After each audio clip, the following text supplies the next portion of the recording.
Hi Mark, I'm Sim, Wei Shaochun.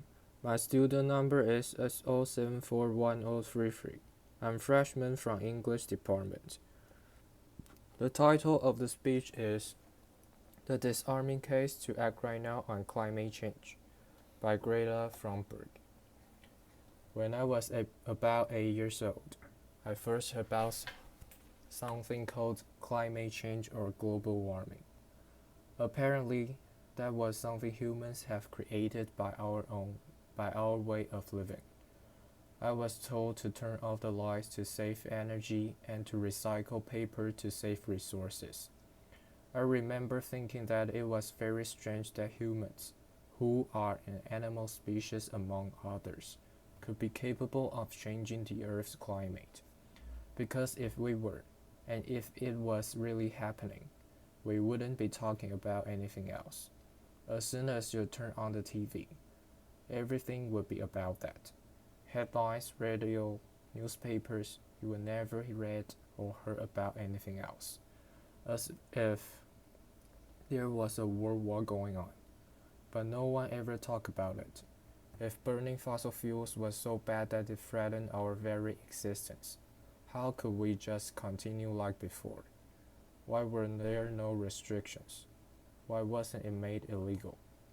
To me, that did not add up. It was too unreal. So when I was 11, I became ill. I fell into depression. I stopped talking and I stopped eating. In 2 months, I lost about 10 kilos of weight. Later on, I was diagnosed with Asperger's syndrome, OCD and selective mutism. That basically means I only speak when I think it's necessary. Now it's one of those moments. Applause. For those of us who are on the spectrum, almost everything is black or white. We aren't very good at lying, and we usually don't enjoy participating in a social game that the rest of you seem so fond of. Laughter. I think in many ways that we autistic are the normal ones, and the rest of the people are pretty strange. Laughter. Especially when it comes to the sustainability crisis, where everyone keeps saying climate change is an existential threat that the most important issue of all, and yet they just carry on like before. I don't understand that, because if the emissions have to stop, then we must stop the emissions. To me, that is black or white. There are no gray areas when it comes to survival. Either we go on as a civilization or we don't. We have to change. Rich countries like Sweden need to start reducing emissions by at least 15% every year. And that is so that we can stay below a 2-degree warming target. Yet, as the IPCC have recently demonstrated, aiming instead for 1.5 degrees Celsius will significantly reduce the climate impacts. But we can only imagine that means for reducing emissions. You will think that media and every one of our leaders will be talking about nothing else, but they never ever mention it. Nor does anyone ever mention the greenhouse gases already locked in the system, nor that air pollution is hiding a worm so that when we stop burning fossil fuels, we already have an extra level of warming, perhaps as high as 0.5 to 1.5 degrees Celsius. Furthermore, does hardly anyone speak about the fact that we are in the midst of the sixth mass extinction, with up to 200 species going extinct every single day. That the extinction rate today is between 1,000 and 10,000 times higher than what is seen as normal. Nor does hardly anyone ever speak about the aspect of equity or climate justice, clearly stated everywhere in the Paris Agreement, which is absolutely necessary to make it work on the global scale. That means the rich countries need to get down to zero emissions within 6 to 12 years, with today's emission speed. And that is so that people in poor countries can have a chance to heighten their standard of living by building some of the infrastructure that we have already built, such as roads, schools, hospitals, clean drinking water, electricity, and so on. Because how can we expect countries like India or Nigeria to care about the climate crisis if who already have everything don't care even a second about it, or our actual commitments to the Paris Agreement? So, why are we not reducing our emissions? Why are they in fact still increasing? Are we knowingly causing a mass extinction? Are we evil? Nor, of course not. People keep doing what they do because the vast majority doesn't have a clue about the actual consequences of our everyday life.